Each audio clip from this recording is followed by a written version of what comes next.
episode, we talked about racial inequities and transportation's intersections with healthcare, housing, and other things. Today, we'll discuss racial inequities in education, topics stemming from the history of race and teaching practices, segregation, language barriers, affirmative action, cost, and other things. Textbooks play an important role in secondary and higher education. They're meant to bring a spread of information to create a worldview in students' minds on specific topics. They ultimately create and shape the views of youth in America. This is what makes bias in textbooks detrimental in education. While bias exists in nearly all topics, it can be harmful within the teaching practices. Many history textbooks give a brief overview of specific topics or important events in American history. In an analysis by Michael Romanowski, he says, textbooks are influenced by the political, ideological, or moral beliefs of their authors. Usually, these beliefs support the status quo or conventional understandings about what is praiseworthy or blameworthy in history. Two important historical events we can relate this to is the cultural assimilation of Native Americans and the Civil Rights Movement. While we're taught that the way indigenous people have been treated in America is wrong, we're also taught that expansion westward was good for the United States. This is contradictory because it suggests that colonialism and imperialist ideals are good despite the effects that, even worldwide, they have on indigenous people. Education has lots of barriers to students of color, more specifically the opportunity and achievement gaps. You can look at these gaps as a tree, wherein the roots are a cause to the opportunity gap, creating specific issues that show themselves in different ways in achievements, or the lack thereof. The academic opportunity gap addresses the disparity in access to materials and resources for children to become academically successful. An example of this could be the cost of textbooks for low-income students. The Schott Foundation found that students from historically disadvantaged families have just a 51% opportunity to learn when compared to white, non-Latino students. This is specifically how the opportunity gap relates to race. When we talk about the achievement gap, we have to realize that the opportunity gap directly impacts the achievement gap. Therefore, closing the opportunity gap is the only way we will make progress towards closing the achievement gaps that separate most Black and Hispanic students from their white and Asian peers. One way this disparity shows itself is through standardized testing such as the SAT. The SAT is required for many college applications, but it's also important to have the resources to study. This means having a tutor, an SAT prep book, or other ways of receiving aid for the test. According to the National Center for Education Statistics, the mean scores for white and Asian high school seniors in 2018 was 1123 and 1223 respectively. However, for Black and Hispanic high school seniors, the mean SAT scores in 2018 were 946 and 990 respectively.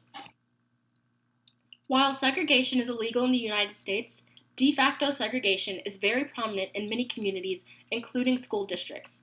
De jure segregation, or segregation by law, has greatly impacted the makeup of communities currently. De facto segregation, segregation that isn't officially sanctioned or forced, occurs because of choices that people make. While one can argue that Black and brown Americans are no longer forced to stay in their communities, there can be economic elements to the racial makeup of predominantly minority communities because of de jure segregation in American history. Montgomery County Public Schools has discussed this topic frequently in the past year with the topic of a boundary analysis. This study on county boundaries and school population makeup could result in a change of boundaries and therefore what schools feed into each other. The district has had severe crowding problems, which is a main reason for the boundary analysis. In Howard County, 5,400 students were shifted to new schools in an effort to alleviate crowding and break up concentrations of poverty. In comments by individuals opposing the MCPS boundary study, there have been mentions of not wanting their children to go to poorer schools.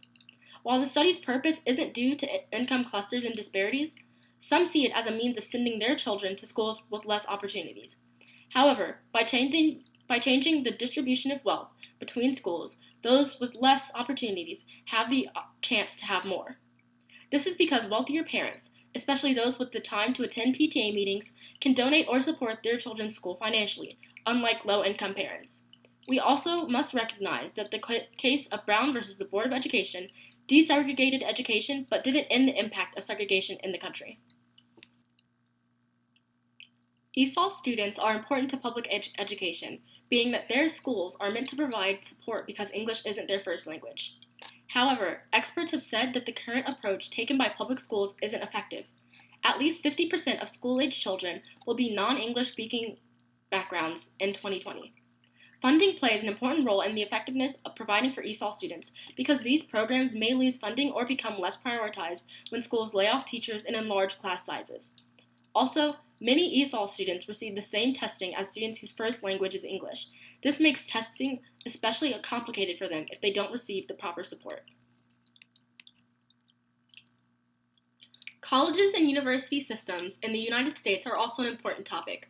Recently, ICE made a policy that international students needed to have at least one online class or would risk deportation if they didn't go back to their home countries.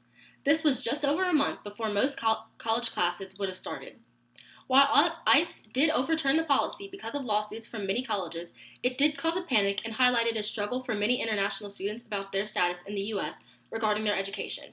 The policy would have put many students at risk for their futures in the U.S. We also need to recognize that one of the biggest barriers to post-secondary education is the cost to obtain a degree. However, when part of this cost is covered by loans, low-income students are more likely to struggle paying back and being in debt after they graduate.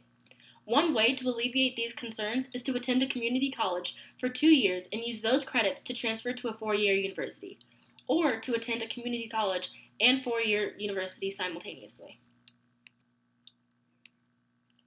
When it comes to affirmative action, while it provides more opportunity and space for students of color and different identities, it does create a barrier for low-income students who couldn't afford their space at a private institution anyways. Affirmative action remains important to create opportunities for marginalized identities. In higher education, affirmative action was a way of recognizing that centuries-old racism innately restricted the economic, political, and educational opportunities for African Americans and other minority groups.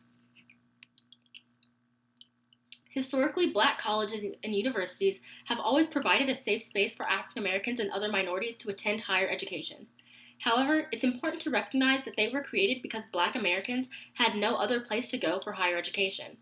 While many instantly recognize the name of HBCUs like Howard University, Spelman College, and Morehouse, there are lots of other underrepresented HBCUs. These schools are also historically underfunded, placing them at a disadvantage when it comes to providing better opportunities and facilities for their students when compared to their predominantly white institute counterparts. A college degree has grown more valuable over the years when it comes to searching for a career. In our next episode, we plan on discussing racial equity in the workplace as well as a recap of our previous episodes.